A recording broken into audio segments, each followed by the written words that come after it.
ऊर्ध्वं जिगातु भेषजं शन्नो अस्तु द्विपदे शं चतुष्पदे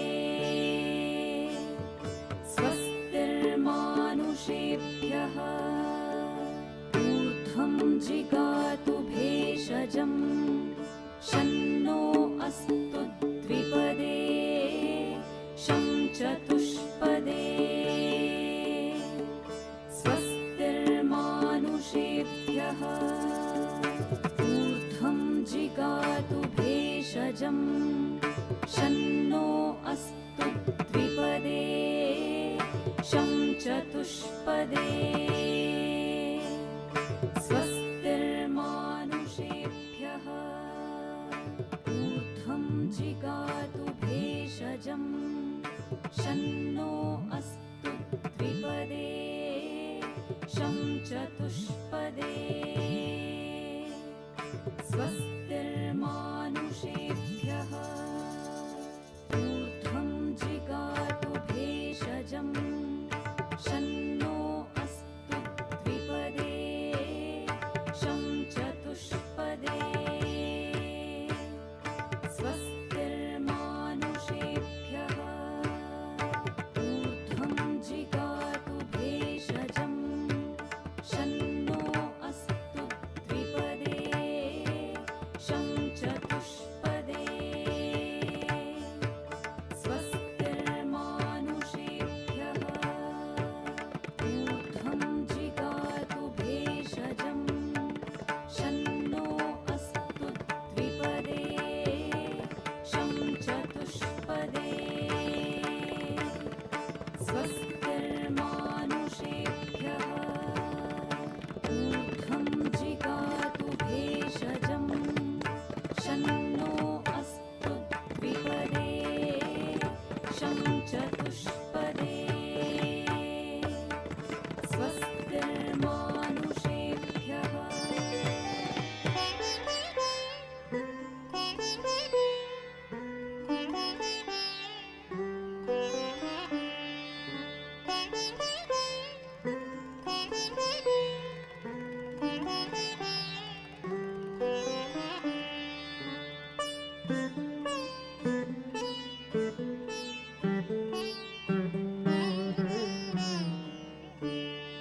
या दृष्टा निखिलाघसङ्घशमनी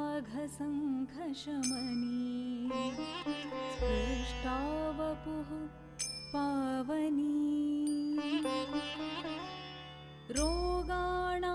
रोगाणामभिवन्दिता निरसनी सिक्तान्तकत्रासिनी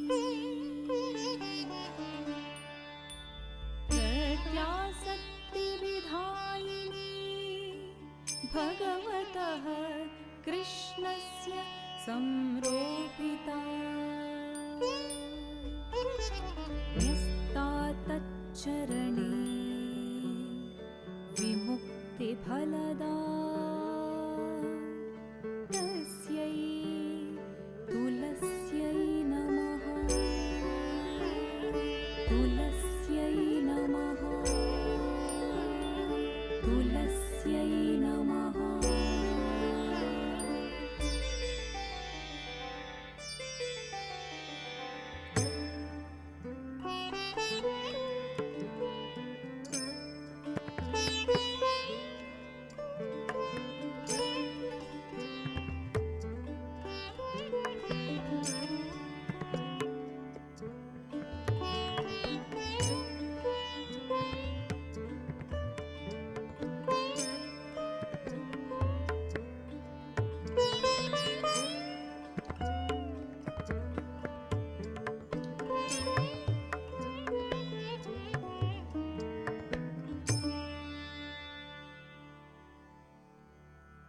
या सृष्टिः स्रष्टुराद्या वहति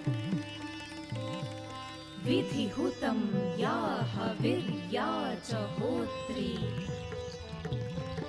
ये द्वे कालं विधत्तः श्रुतिविषयगुणा या स्थिता व्याप्य विश्वम् यामाहुः सर्वबीजप्रकृतिरिति यया प्राणिनः प्राणवन्तः प्रत्यक्षाभिः प्रपन्नस्तनुभिरवतु वस्ताभिरष्टाभिरीशः।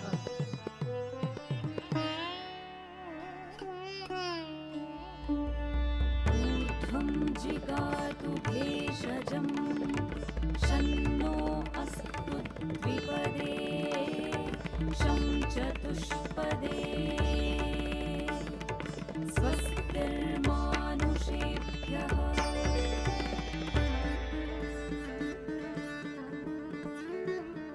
ಮುಂದೆ ನಾವು ಪ್ರಸ್ತುತಪಡಿಸಲಿರುವಂತಹ ನೃತ್ಯ ರೂಪಕ ಅಷ್ಟಲಕ್ಷ್ಮಿ ವೈಭವ.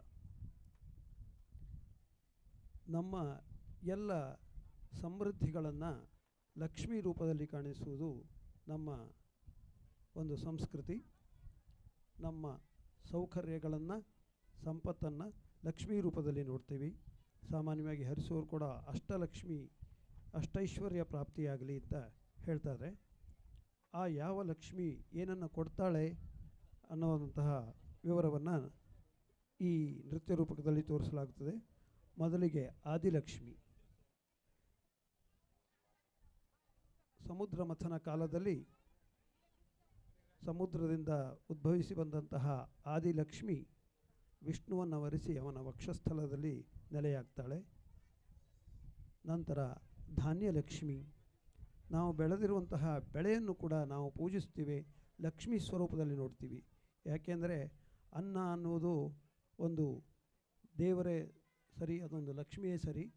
ಆ ಅನ್ನವನ್ನು ಧಾನ್ಯ ರೂಪದಲ್ಲಿ, ಧಾನ್ಯಲಕ್ಷ್ಮಿಯ ರೂಪದಲ್ಲಿ ನೋಡ್ತೀವಿ. ಈ ಧಾನ್ಯಲಕ್ಷ್ಮಿಯನ್ನು ತೋರಿಸುವಾಗ ಸ್ವಲ್ಪ ಜಾನಪದ ಶೈಲಿಯ ಅನೇಕ ನೃತ್ಯದ ಹೆಜ್ಜೆಗಳನ್ನು ಅಳವಡಿಸಿಕೊಂಡು ರೈತರು ಹೇಗೆ ಉತ್ತಿ ಬಿತ್ತಿ ಬೆಳೆಯುತ್ತಾರೆ ಎಂಬುದನ್ನು ಈ ಒಂದು ಭಾಗದಲ್ಲಿ ತೋರಿಸ್ತೀವಿ. ಧೈರ್ಯಲಕ್ಷ್ಮಿ. ಧೈರ್ಯಂ ಸರ್ವತ್ರ ಸಾಧನಂ ಎನ್ನುವಂತಹದ್ದು ನಮ್ಮ ಧ್ಯೇಯವಾಕ್ಯ ಇರುತ್ತೆ. ಧೈರ್ಯವು ಕೂಡ ಲಕ್ಷ್ಮೀ ಸ್ವರೂಪವೇ. ನಮಗೆ ಯಾವುದೇ ಕಾರ್ಯ ಸಾಧನೆಗೆ ಮೊದಲು ಧೈರ್ಯ ಮುಖ್ಯವಾಗುತ್ತದೆ. ಇದು ಲಕ್ಷ್ಮೀ ಸ್ವರೂಪವಾಗಿರುತ್ತದೆ. ಇಲ್ಲಿ ದೇವದಾನವರ ಯುದ್ಧವಾದಾಗ ದೇವತೆಗಳು ಕಂಗೆಟ್ಟಾಗ ಧೈರ್ಯವನ್ನು ತುಂಬಿದಂತಹ ದೇವಿ ಲಕ್ಷ್ಮೀ ಸ್ವರೂಪವಾಗಿ ಕಾಣಿಸ್ಕೊಳ್ತಾಳೆ, ಧೈರ್ಯಲಕ್ಷ್ಮಿ. ಗಜಲಕ್ಷ್ಮಿ. ಗಜಲಕ್ಷ್ಮಿ ಅಂದರೆ ಕೇವಲ ಆನೆಗೆ ಸೀಮಿತವಲ್ಲ. ನಮ್ಮ ಈಗ ನಾವು ಬಳಸುವಂತಹ ಎಲ್ಲ ಆಧುನಿಕ ವಾಹನ ಸೌಕರ್ಯಗಳು ಕೂಡ ಗಜಲಕ್ಷ್ಮಿಯ ಸ್ವರೂಪದಲ್ಲೇ ಇರುತ್ತೆ. ನಾವು ಬಳಸುವಂತಹ ಎಲ್ಲ ಇದು ಗಜಲಕ್ಷ್ಮಿ ಸ್ವರೂಪ. ನಂತರದಲ್ಲಿ ಸಂತಾನ ಲಕ್ಷ್ಮಿ. ಸಂತಾನ ಅನ್ನುವುದು ಕೂಡ ಒಂದು ಸಂಪತ್ತು ನಮಗೆ. ಯಾಕೆಂದರೆ ಮುಂಜಿನ ಪ್ರಜಾಭಿವೃದ್ಧಿಯಾಗಲಿಕ್ಕೆ ಅದು ದೇಶದ ಸಂಪತ್ತೇ ಆಗಿರುತ್ತದೆ. ಆದ್ದರಿಂದ ಸಂತಾನ ಲಕ್ಷ್ಮಿಯು ಕೂಡ ನಮಗೆ ಒಂದು ಲಕ್ಷ್ಮೀ ಸ್ವರೂಪವಾಗಿರುತ್ತೆ. ಈ ಸಂತಾನ ಲಕ್ಷ್ಮಿಯನ್ನು ತೋರಿಸುವಾಗ ನಾವು ಸಂಗೀತದ ಸ್ವರಗಳನ್ನು ಬಳಕೆ ಮಾಡಿಕೊಂಡು ಪ್ರತಿಯೊಂದು ಸಂಗೀತ ಸ್ವರವೂ ಒಂದೊಂದು ಸಂತಾನವಾಗಿರುತ್ತೆ ಎಂಬುದನ್ನು ತೋರಿಸಿದ್ದೀವಿ. ವಿಜಯಲಕ್ಷ್ಮಿ. ನಮಗೆ ಪ್ರತಿಯೊಂದು ವಿಜಯವೂ ಆತ್ಮಸ್ಥೈರ್ಯವನ್ನು ತಂದುಕೊಡುತ್ತದೆ. ಆದ್ದರಿಂದ ಯಾವುದು ಆತ್ಮಸ್ಥೈರ್ಯವನ್ನು ಕೊಡುತ್ತದೋ ಅದು ಲಕ್ಷ್ಮೀ ಸ್ವರೂಪವಾಗುತ್ತದೆ. ಈ ವಿಜಯಲಕ್ಷ್ಮಿಯ ಒಂದು ಅದ್ಭುತವಾದ ಮೆರವಣಿಗೆ ಕೂಡ ಈ ಭಾಗದಲ್ಲಿ ತಾವು ನೋಡಬಹುದು. ವಿದ್ಯಾಲಕ್ಷ್ಮಿ. ವಿದ್ಯೆ ಕೂಡ ನಮಗೆ ಅಪೂರ್ವವಾದಂಥ ಸಂಪತ್ತು. ವಿದ್ಯಾ ಪ್ರಚ್ಛನ್ನಗುಪ್ತಂ ಧನಂ ಅಂತ ಹೇಳ್ತೀವಿ. ವಿದ್ಯೆ ಅಡಗಿಸಿಟ್ಟಿರುವಂತಹ ಸಂಪತ್ತು, ಯಾರು ಕದಿಯಲಾರದಂತಹ ಸಂಪತ್ತು ವಿದ್ಯೆ. ಈ ವಿದ್ಯೆಯು ಕೂಡ ಲಕ್ಷ್ಮೀ ಸ್ವರೂಪವಾಗಿ ನಾವು ಕಾಣ್ತೀವಿ ಈ ವಿದ್ಯಾಲಕ್ಷ್ಮಿಯ ಆರಾಧನೆಯ ಮೂಲಕ. ಧನಲಕ್ಷ್ಮಿ. ನಾವು ಉಪಯೋಗಿಸುವಂತಹ ಹಣ ಇರಬಹುದು, ಧನಕನಕಗಳು, ಆಭರಣಗಳು ಎಲ್ಲ ಧನಲಕ್ಷ್ಮೀ ಸ್ವರೂಪವಾದಂತಹದ್ದು. ಈ ಎಲ್ಲ ಲಕ್ಷ್ಮಿಗಳ ಸಂಯೋಜನೆಯನ್ನು ಈ ನೃತ್ಯ ರೂಪಕದಲ್ಲಿ ಅಳವಡಿಸಿಕೊಂಡಿದ್ದೀವಿ. ತಮ್ಮ ಮುಂದೆ ಈಗ ಪ್ರಸ್ತುತಪಡಿಸ್ತಾ ಇದ್ದೀವಿ ಅಷ್ಟಲಕ್ಷ್ಮಿ ವೈಭವ.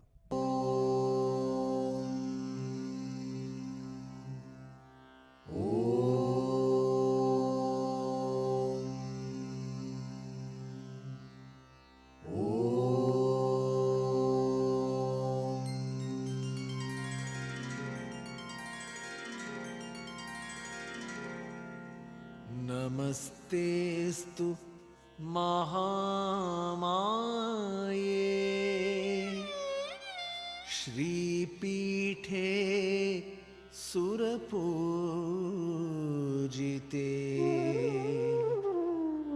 शङ्खचक्रगदाहस्ते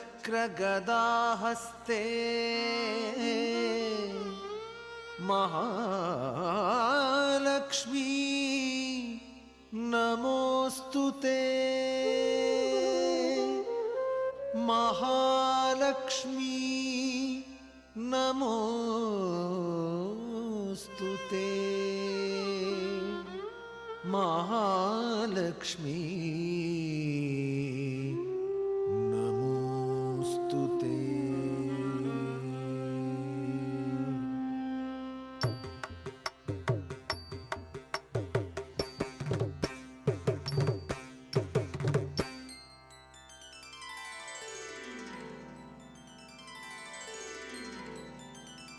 सुमनसवन्दित सुन्दरि माधवी चन्द्रसहोदरी हेममये मुनिगणवन्दित मोक्षप्रदायिनी मञ्जुळभाषिणि वेदनुते पङ्कजवासिनी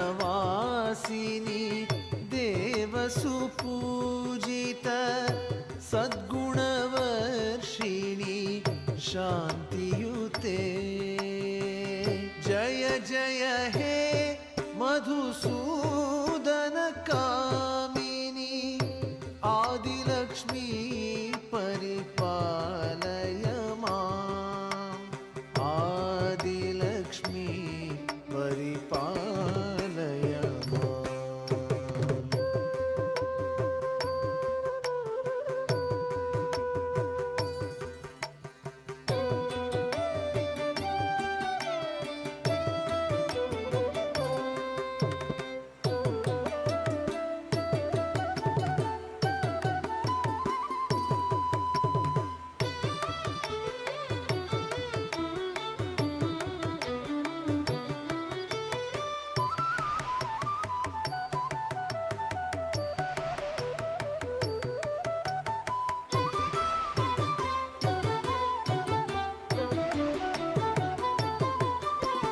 शङ्खोद्भवम्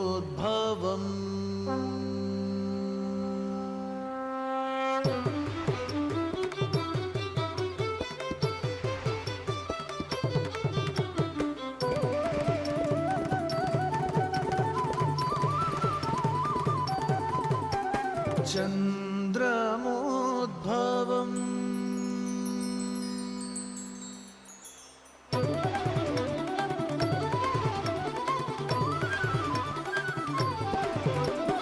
लक्ष्मी उद्भव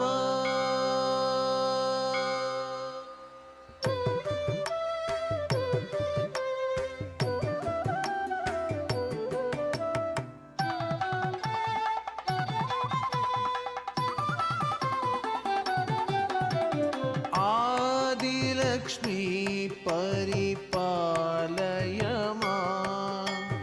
आदिलक्ष्मी परिपालय माम्। सुमनसवन्दित सुन्दरि माधवी चन्द्रसहोदरि हेममये मुनिगणवन्दित मोक्षप्रदायिनि मञ्जुलभाषिणि वेदनुते पङ्कजवासिनि देवसुपूजित सद्गुणवर्षिणि शान्तियुते। जय जय हे मधुसूदन कामिनि आदिलक्ष्मी परिपालय माम्। आदिलक्ष्मी परिपालय माम्। आदिलक्ष्मी परिपालय माम्।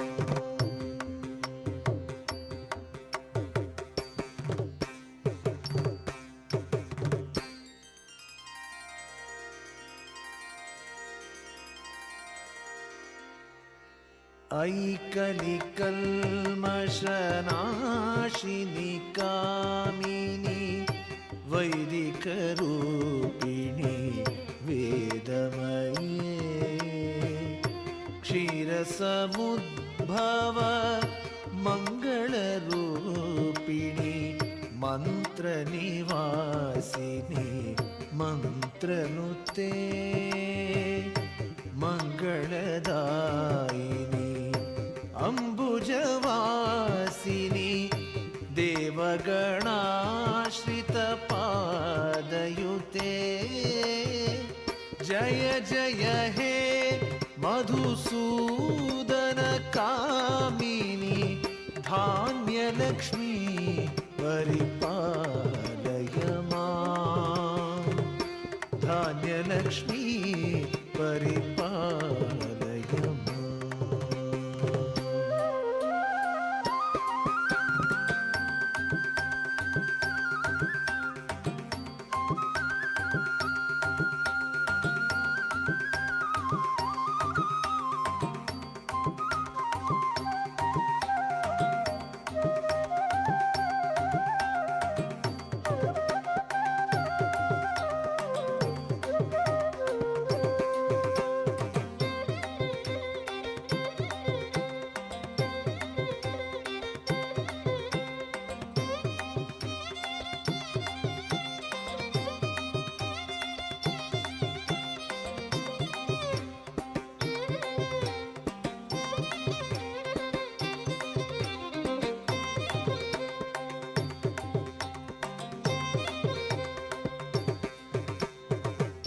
धान्यलक्ष्मी परिपालय मां धान्यलक्ष्मी परिपालय माम् ऐकलिकल्मषनाशिनि कामिनि वैदिकरूपिणि वेदमये क्षीरसमुद्भव मङ्गलरूपिणि मन्त्रनिवासिनि मन्त्रनुते मङ्गलदायिनि अम्बुजवासिनि देवगणाश्रित पादयुते जय जय हे मधुसूदन कामिनि धान्यलक्ष्मि परिपालय मां धान्यलक्ष्मि परिपालय मां धान्यलक्ष्मि परिपालय मां.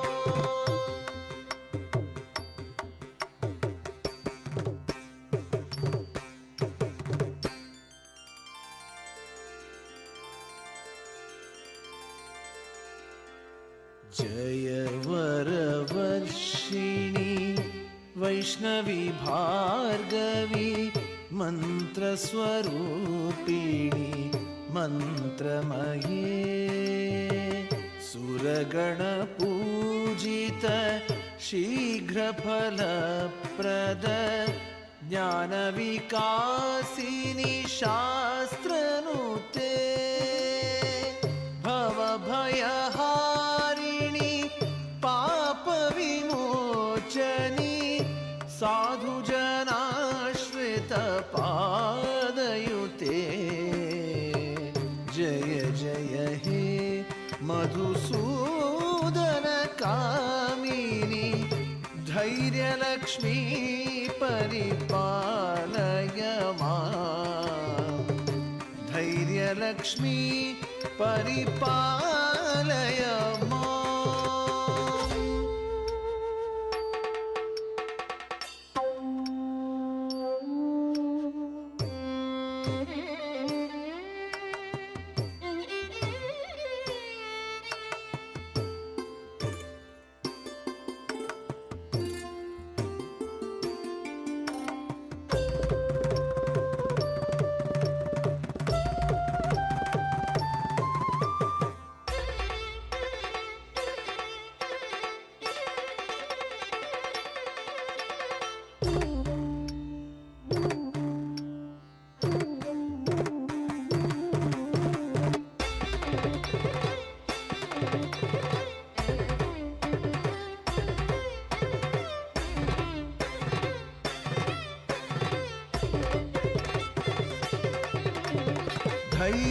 धैर्यलक्ष्मी परिपालय मां धैर्यलक्ष्मी परिपालय मां. जय वरवर्षिणि वैष्णवी भार्गवी मन्त्रस्वरूपिणि मन्त्रमये सुरगणपूजित शीघ्रफलप्रद ज्ञानविकासिनि शास्त्रनुते भवभयहारिणि पापविमोचिनि साधुजनाश्रित पादयुते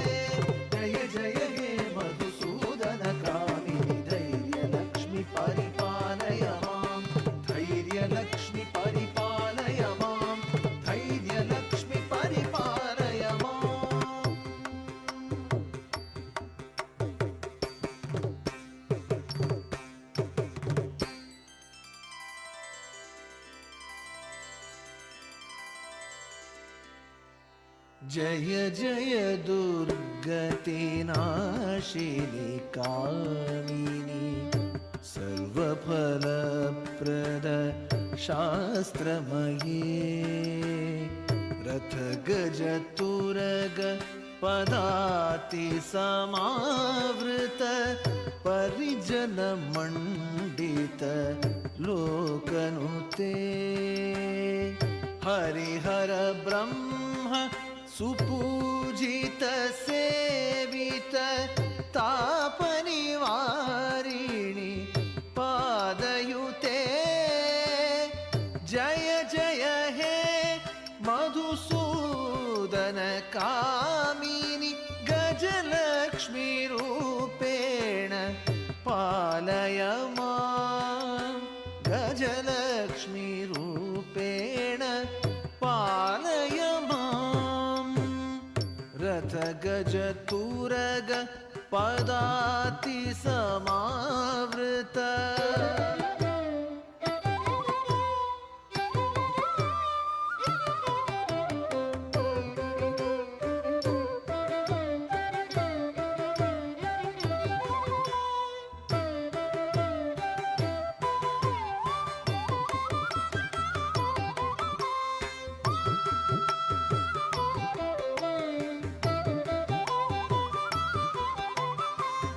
रथ गज तुरग पदाति समावृत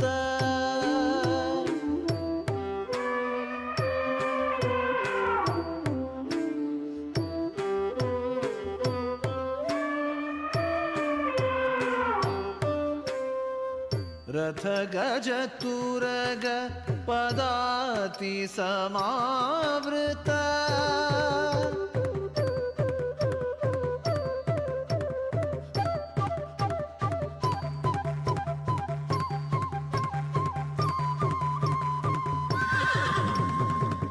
रथ गज तुरग पदाति समावृत गजलक्ष्मी रूपेण पालय मां गजलक्ष्मी रूपेण पालय मां जय जय दुर्गतिनाशिनि कामिनि सर्वफलप्रद शास्त्रमये रथ गज तुरग पदाति समावृत परिजन मंडित लोकनुते हरिहर ब्रह्म सुपूजित सेवित ताप निवारिणि पादयुते जय जय हे मधुसूदन कामिनि गजलक्ष्मी परिपालय मां गजलक्ष्मी परिपालय मां गजलक्ष्मी परिपालय मां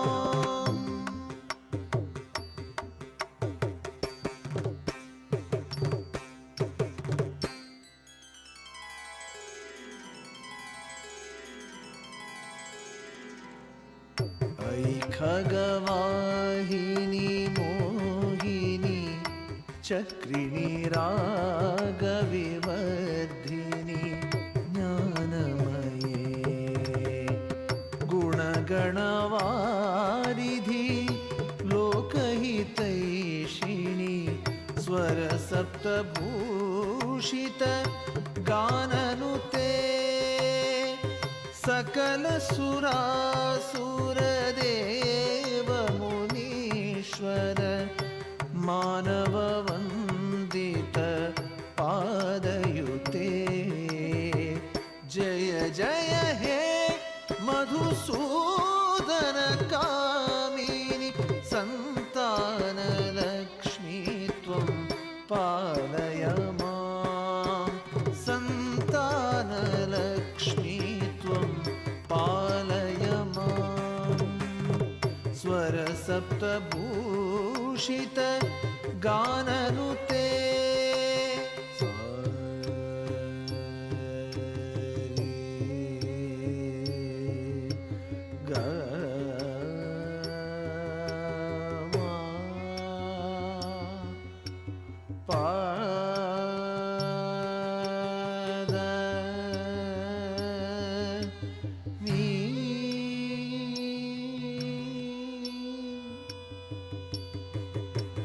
सानी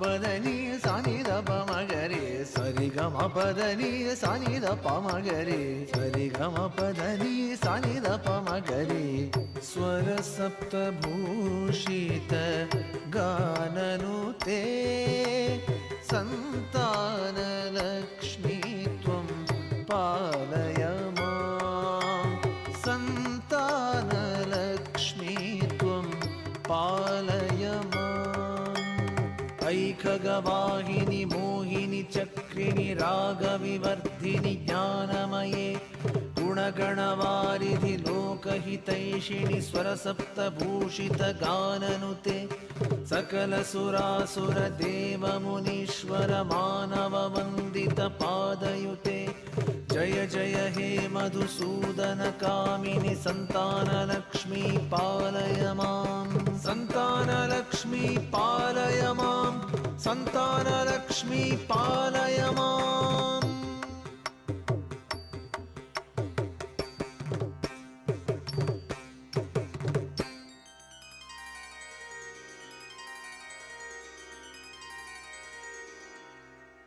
जय कमलासिनी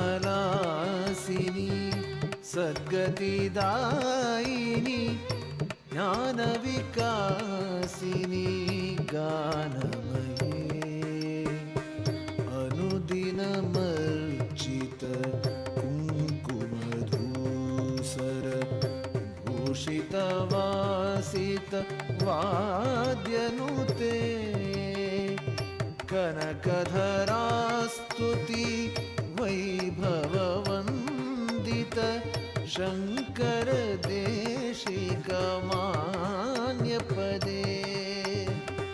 जय जय हे मधुसूदन कामिनी विजयलक्ष्मी परिपालय मां विजयलक्ष्मी परिपालय मां तत्तैतां दित्तैतां तैतैतां तत्तैतां दित्तैतां तैतैतां तां धणं तरि तणं धणं तरि तरे कुतरि कुकु धणा कुतरि कुकु तत्तैतां दित्तैतां तैतैतां तत्तैतां धित्तैतां तैतैतां तां धणं तरि तणं धणं तरि तरे कुतरि कुकु धणा कुतरि कुकु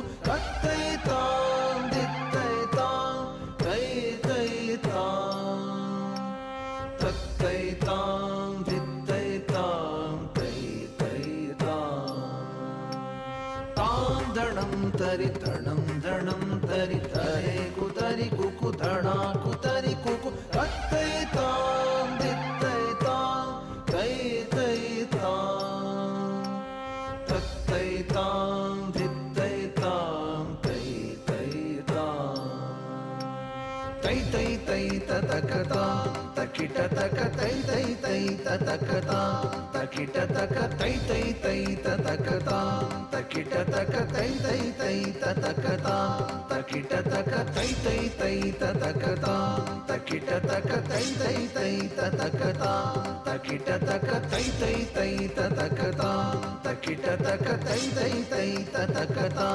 तकिटतक विजयलक्ष्मी परिपालय मां विजयलक्ष्मी परिपालय मां जय कमलासिनि सद्गतिदायिनि ज्ञानविकासिनि गानमये अनुदिनमर्चित कुङ्कुमधूसर भूषितवासित वाद्यनुते कनकधरास्तुति वैभववन्दित शङ्कर देशिकमान्यपदे जय जय हे मधुसूदन कामिनि विजयलक्ष्मी परिपालय मां विजयलक्ष्मी परिपालय मां विजयलक्ष्मी परिपालय मां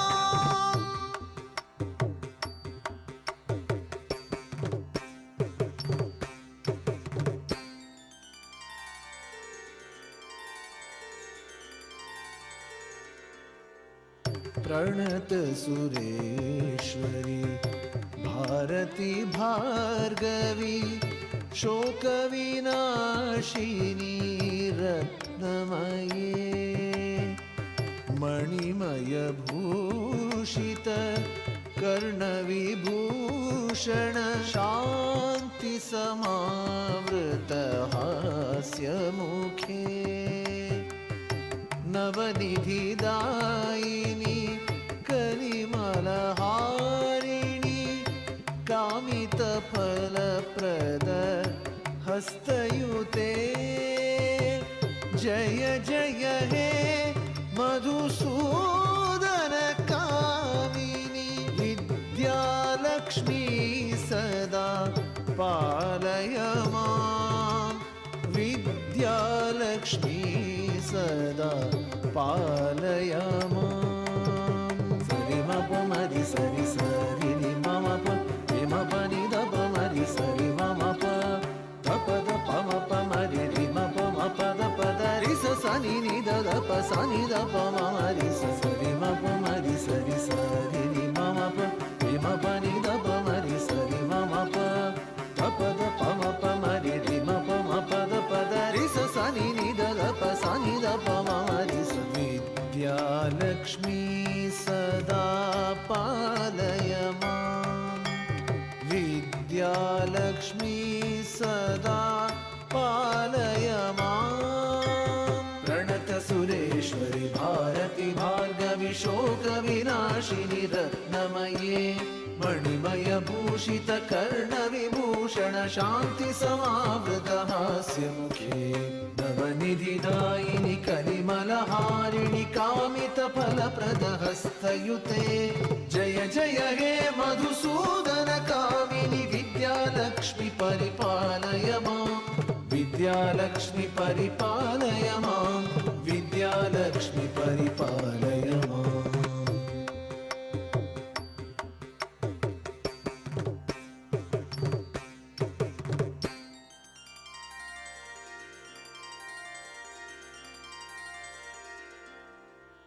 धिमि धिमि धिम धिमि धिम धिमि धिम धिमि दुन्दुभिनाद सुपूर्णमये धिमि धिमि धिम धिमि धिम धिमि धिम धिमि दुन्दुभिनाद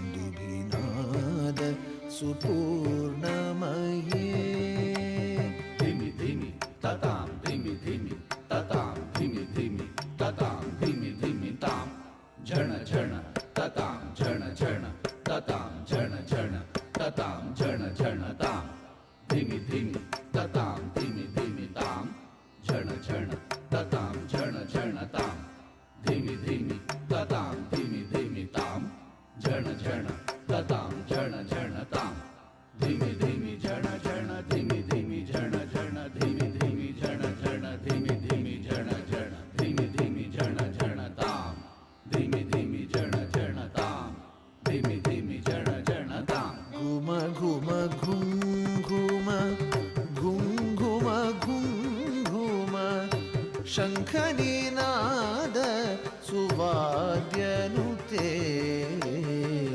घुम घुम घुम घुम घुम घुम घुम घुम शङ्खनिनाद सुवाद्यनुते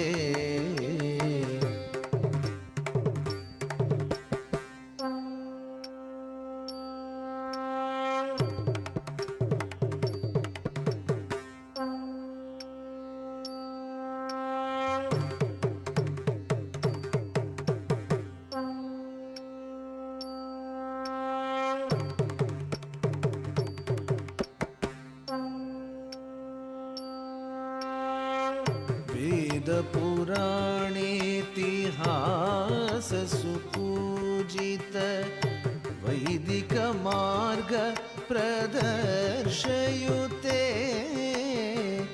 जय जय हे मधुसूदन कामिनी धनलक्ष्मी रूपेण पालय मां धनलक्ष्मी रूपेण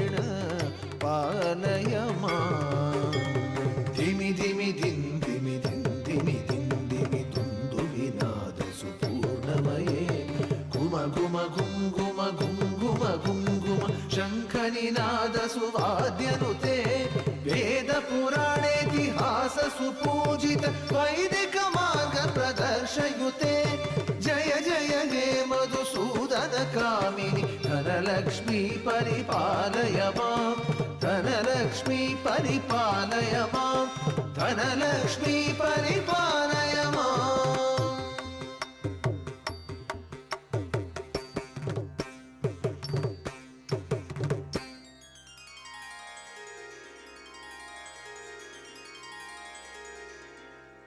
लक्ष्मीं क्षीरसमुद्रराजतनया श्रीरङ्गधामेश्वरी दासीभूत समस्तदेववनिता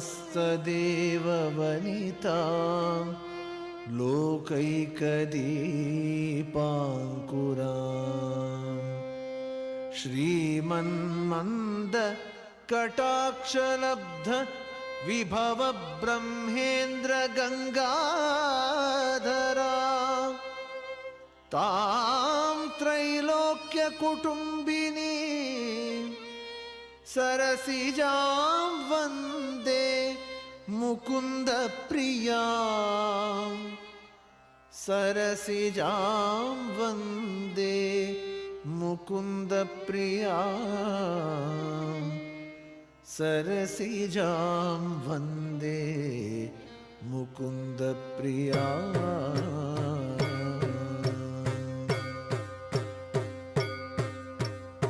आदिलक्ष्मी परिपालय मां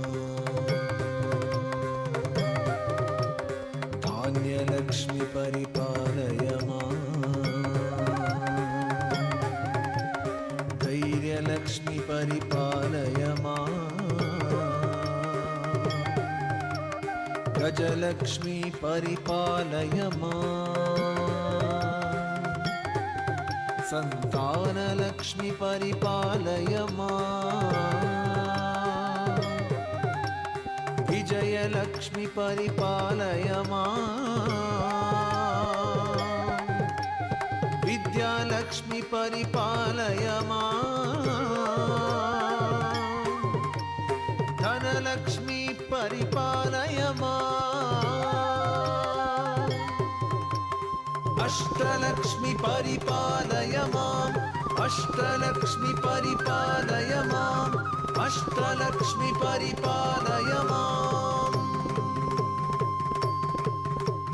पादमपगम परिधनि पदमपगम गम गरे गरे सरि स गम प गम धनि सरि स पगरि ग सरि नि स नि सरि स नि द प म गम दम गरि स ग ग म म ध ध नि नि स गम धनि स म ध नि स ग ग म म ध ध नि नि स गम धनि स म ध नि स ग ग म म ध ध नि नि स गम धनि स ग स नि स